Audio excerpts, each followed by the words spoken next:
Kali ini kita akan membawakan film yang mengisahkan seseorang berketurunan bangsawan, di mana ia akan menghabisi satu persatu keluarganya demi mendapatkan seluruh harta warisan. Apakah ia akan berhasil mendapatkan warisan tersebut?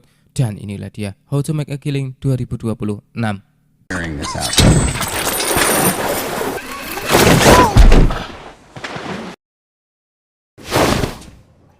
Hey, get up. Film dimulai dengan memperlihatkan seseorang bernama Beckett Redfellow, seseorang berketurunan bangsawan Redfellow yang sedang menjalani hukuman di balik penjara karena terkena kasus yang sangat berat. Sebelum dilakukannya eksekusi, Beckett meminta untuk bertemu pastor atau sosok penceramah agar ia menjadi lebih tenang. Alih-alih dengan semuanya itu, ia mulai menceritakan semua dan Beckett yakin bahwa ia akan keluar dan menghindari hukuman tersebut. It's a tragedy. And it doesn't even start with me. Funny enough, starts with someone else. Sembari Beckett bercerita, kita dibuat kembali di mana semua kejadian itu berawal dari ibunya yang bernama Mary Redfellow, anak terakhir dari salah satu pewaris harta kekayaan Redfellow yang kekayaannya bisa mencapai sekitar 4.440 miliar dolar Amerika yang kemungkinan bisa membiayai Mary seumur hidup bersama keturunannya. Namun suatu ketika Mary yang cantik apalagi masih muda, ia mulai menyukai seseorang pemain musik biasa dan bukan keturunan bangsawan hingga mereka mulai mencintai satu sama lain. Oh my god, I have to go right now. Okay. Karena percintaan yang kebablasan itu, Mary akhirnya hamil di luar nikah. Ayahnya Wedlow yang mengetahui hal tersebut menyuruh Mary untuk menggugurkan kandungannya. Atau jika Mary tetap akan mempertahankan janin di perutnya, maka ia akan dikeluarkan dari kediaman Redfellow. You can either get rid of it or do what you like, but not here. Not under this roof. Mary akhirnya memilih opsi yang kedua, meninggalkan kekayaan Redfellow dan hidup bersama orang yang ia cintai. Hingga beberapa lama kemudian ia melahirkan anaknya. Namun karena memiliki darah tinggi, kekasihnya yang melihat Mary melahirkan, ia terlihat shock lalu meninggal dunia. Mary kemudian melanjutkan hidupnya dengan bekerja keras untuk menghidupi Beckett. Seiring berjalannya waktu, Beckett yang sudah mulai besar, ibunya menceritakan tentang keluarganya, di mana ia diusir oleh ayahnya Wedlow dan Beckett tentu saja masih mendapatkan hak waris dari Redfellow. Di sisi lain, Wedlow telah menulis surat wasiat, di mana harta kekayaan Redfellow akan diturunkan secara berurutan, mulai dari keturunan yang tertua. I just had to wait for all of them to die. Walaupun dengan keadaan yang sederhana, Mary yang berasal dari keturunan bangsawan, ia berusaha mendidik Beckett dengan lebih baik dan berharap nantinya Beckett memiliki kehidupan yang layak. Di suatu saat, Beckett yang sedang belajar memanah, ia terpesona dengan salah satu bocil wanita yang bernama Julia. Julia sempat menyinggung Beckett, apakah ia anak terpandang atau bukan. Namun Beckett terlihat mengatakan kepada Julia bahwa suatu saat nanti ia akan mendapatkan sebuah warisan miliaran dolar dari kakeknya. Seiring berjalannya waktu, kerja yang begitu keras membuat kesehatan Mary mulai melemah dan membuatnya sakit. Mary mengatakan kepada Beckett apapun yang terjadi Beckett harus mendapatkan warisan dari kakeknya agar ia bisa mendapatkan kehidupan yang lebih baik. Mary akhirnya menghembuskan nafas terakhir dan ia pun dimakamkan. Namun Beckett dibuat miris karena tidak ada satupun orang dari keluarga Redfellow yang mendatangi pemakaman tersebut. Beckett begitu menyayangi ibunya dan ia sadar akan hidup sendiri. Beckett terlihat menyimpan potongan rambut ibunya dan ia masukkan ke dalam kalung liontin agar ia bisa terus mengenangnya. Setelah pemakaman ibunya, Beckett kemudian mengunjungi ke kediaman Redfellow untuk menemui kakeknya yaitu Wedlow. Namun ia terlihat ditolak setelah seseorang ajudan kakeknya memberikan sebuah surat. Karena sekarang hidup seorang diri dan daripada menjadi anak gelandangan, ia memilih untuk hidup di panti asuhan. Dan dari saat itu, Beckett tidak pernah bertemu lagi dengan Julia. This finds you well. After that, I enjoyed a colorful tour of the New Jersey foster care system. As for Julia, I saw her less and less. Until finally, never at all. Bertahun-tahun berlalu, kini Beckett sudah dewasa dan ia terlihat bekerja di salah satu toko jas. Hingga tanpa sengaja, Julia bertemu dengan Beckett di toko tersebut. Mereka saling menyapa dan terlihat bahagia, bahkan Beckett mencoba untuk mengajak Julia kencan. Namun terlihat Julia memperlihatkan cincin di jarinya yang mengisyaratkan bahwa ia sudah menikah dengan seseorang pria bernama Lyle. Namun Julia juga mengatakan bahwa Beckett bisa saja berkencan dengannya jika Beckett sudah menghabisi keluarga Redfellow dan mendapatkan warisan seperti yang Beckett dulu katakan. Nasib apes menimpa Beckett, di mana anak dari bosnya tiba-tiba meminta posisinya hingga membuatnya terpaksa keluar dari tempat ia bekerja. Di saat ia menganggur dan tidak mendapatkan pemasukan, Beckett teringat dengan pesan ibunya untuk mendapatkan warisan Redfellow agar ia bisa menjalani kehidupan yang lebih baik. Kemudian ia bertekad untuk mendapatkan warisan tersebut dengan menghabisi satu persatu keluarga Redfellow. Semuanya terdapat 7 orang yang harus ia singkirkan agar Beckett menjadi satu-satunya orang yang mendapatkan kekayaan Redfellow. Promise me that you won't quit until you have the right kind of life.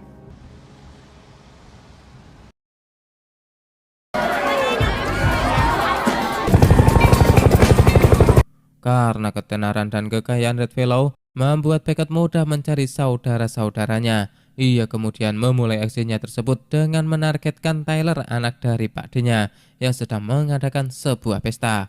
Beckett mulai menyusup pada pesta tersebut, hingga akhirnya ia melihat Tyler yang sedang tinggi, lalu melihat sebuah jangkar di kapal dan mengikat ke kaki Tyler. Tanpa basa-basi, Beckett langsung melemparkan jangkar tersebut. Who are you? I'm Beckett.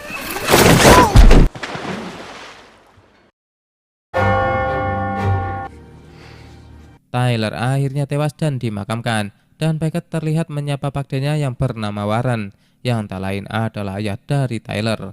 Setelah Beckett memperkenalkan dirinya bahwa ia adalah anak dari Mary, Warren kemudian mengajaknya untuk minum bersama. Di sana Warren bercerita bahwa ibumu Mary adalah anak yang pintar dan pemberani, apalagi pada saat menghadapi ayahnya Wedlow. Bahkan ia keluar dari rumah dan berjuang keras menghidupi dirinya sendiri. Terlihat Warren mengungkapkan penyesalannya kenapa ia tidak membantu Mary pada saat itu. Dan untuk menebus penyesalannya, ia menawarkan pekerjaan kepada Beckett, di mana ia ditugaskan untuk menggantikan anaknya Tyler yang telah meninggal. Jelas Beckett menerima tawaran itu karena ia mendekati Warren untuk menghabisinya. Seperti pepatah mengatakan sembari menyelam minum susu, ya kan, friend? Helped you out a long time ago and I didn't. So let me do it now.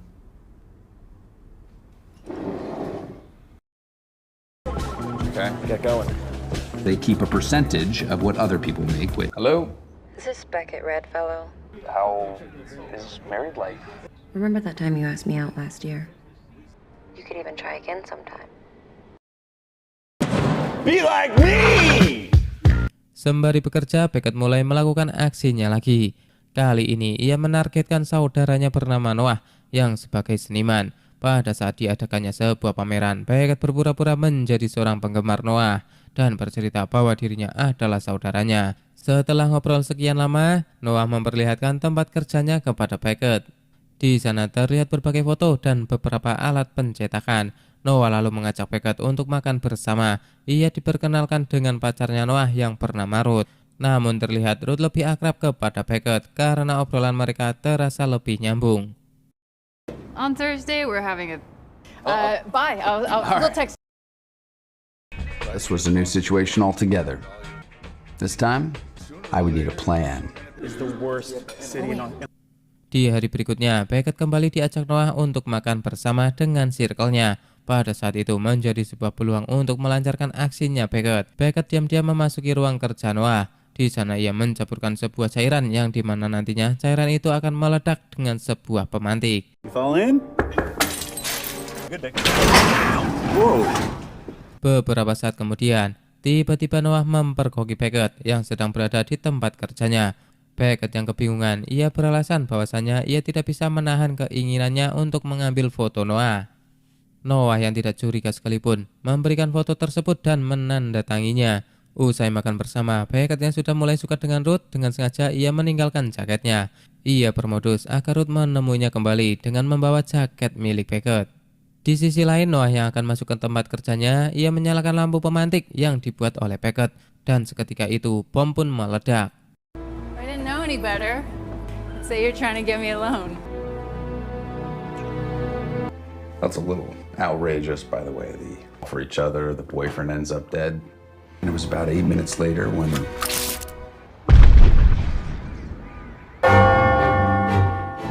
Akhirnya Noah pun tewas dan dikuburkan di pemakaman Red Fellow. Namun di sana terlihat agen FBI mulai mencium kecurigaan terhadap Beckett, di mana meninggalnya anggota Red Fellow yang berjarak tidak berjauhan. Namun karena FBI yang tidak memiliki cukup bukti, mereka terpaksa melepaskan Beckett. Sembari menjalankan misinya, Beckett tidak lupa dengan pekerjaannya, yang dimana akhirnya ia mendapatkan kenaikan jabatan. Namun suatu hari, tiba-tiba Julia mendatangi Beckett. Di sana Julia mengatakan bahwa dirinya meminta pinjaman yang cukup besar kepada perusahaan Beckett karena perusahaan suaminya yang sedang mengalami kebangkrutan.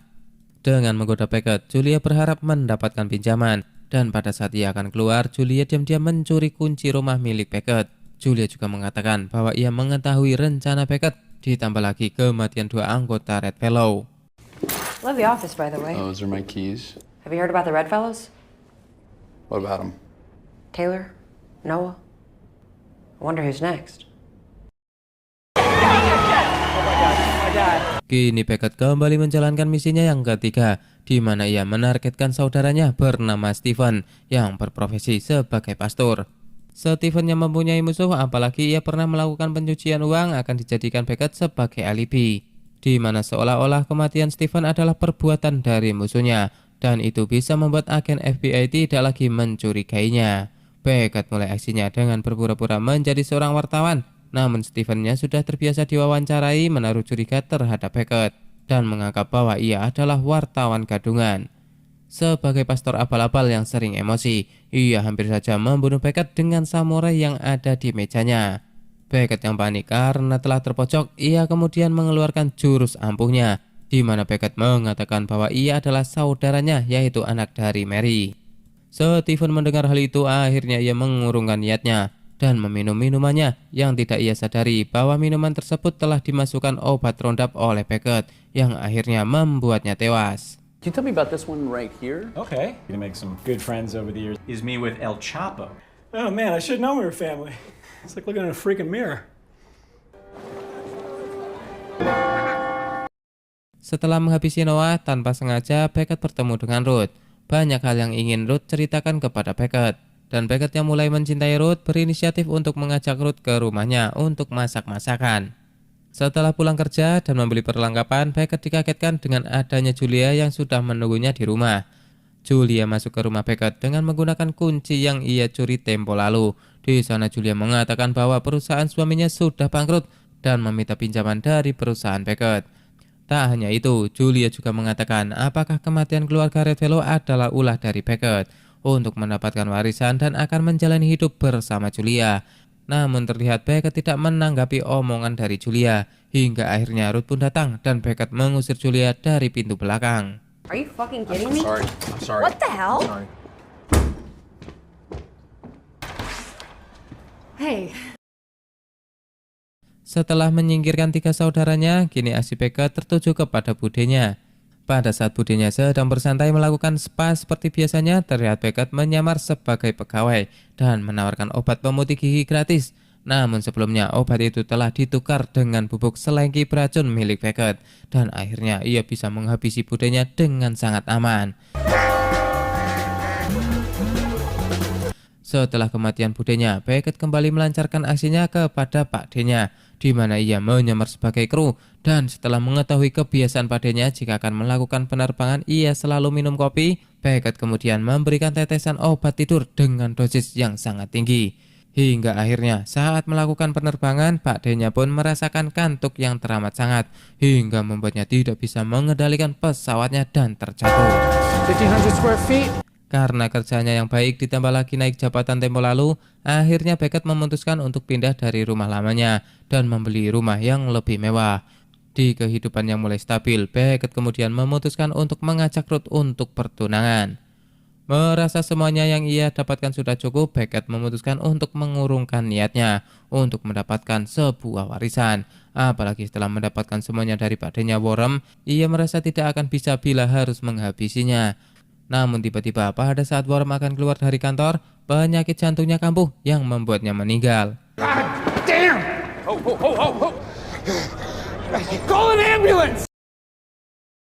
Sampailah Beckett pada musuhnya yang terakhir, yang dimana ia kini berhadapan dengan kakeknya yaitu Wedlow. Entah apa ia akan menyelesaikan misinya atau tidak, namun pada saat pertunangannya dengan Ruth, tiba-tiba ia mendapatkan undangan makan oleh Wedlow, yang tentunya diadakan di istana Redfellow. Namun di sisi lain, Ruth mengatakan kepada Beckett untuk jangan terlambat menghadiri acara pertunangan mereka nanti malam. Akan tetapi, Julia rupanya sudah berada di kantor Beckett. Di sana Julia mengancam, jika Beckett tidak memberikan pinjaman pada malam itu juga kepada suaminya, maka ia akan memberikan foto bukti Beckett kepada FBI, di mana Beckett yang selalu berada di TKP saat insiden pembunuhan saudaranya. Rupanya Julia menaruh curiga sedari awal kepada Beckett, di mana setelah kematian Taylor, ia menyuruh seseorang untuk membuntuti Beckett dan memfotonya. Anyway, I will need a down payment. A what? 300,000 by 5 o'clock. Beckett terlihat panik dan tidak menduga bahwa Julia senekat itu. Ia langsung bergegas ke kantor Lyle. Di sana Beckett menyodorkan surat perjanjian untuk Lyle tanda tangani. Namun terlihat juga sebuah pisau yang biasa untuk membuka berkas ikut disodorkan kepada Lyle. Sambil mendatangi Jack, Lyle masih sempat mengejek Beckett. Ia mengatakan bahwa Beckett hanyalah seseorang yang bekerja di toko jas. Mendengar hal tersebut, Beckett langsung emosi dan menyerang Lyle.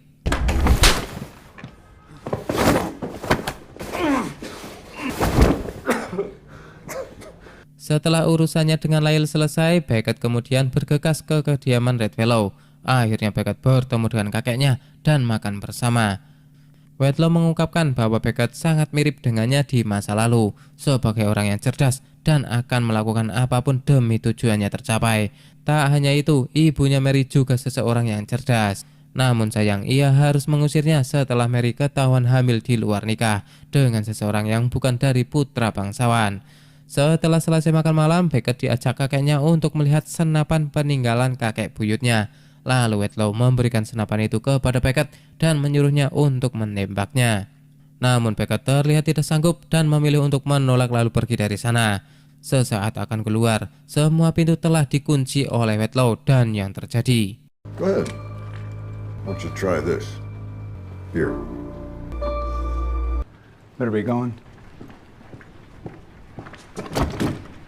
Let's make sure.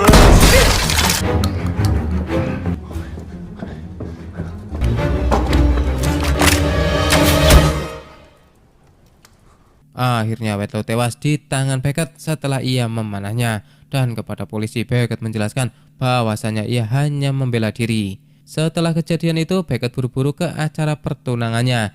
Namun sesampainya di sana, acara tersebut sudah selesai dan terlihat Ruth sedang menangis karena kecewa. Beckett berusaha menjelaskan apa yang baru saja terjadi di kediaman Redfellow.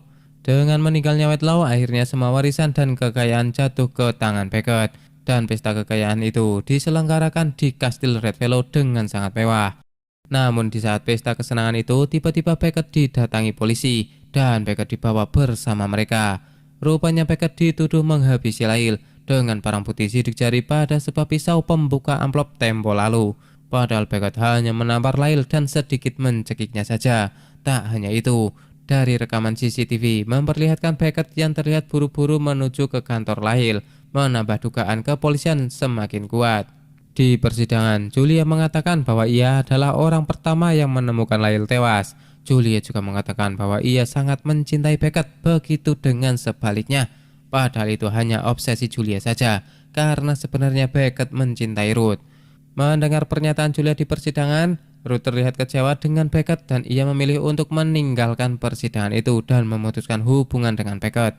Persidangan pun usai, Beckett akhirnya dijatuhi hukuman mati. Dan untuk menunggu eksekusi yang akan dilakukan, Beckett dimasukkan ke dalam penjara. Singkat cerita, beberapa jam sebelum dilakukannya eksekusi mati, terlihat Julia menemui Beckett.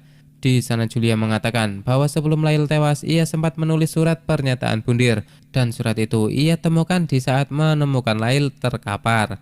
Julia kemudian memberikan tawaran kepada Beckett bahwa ia bisa saja mengeluarkannya dari penjara dengan merilis surat Lyle kepada media. Dengan gantinya, Beckett harus menyerahkan semua kekayaan Redfellow kepadanya. Lyle? Is that what you're saying? Did Lyle leave a note? What do you want? Give me everything.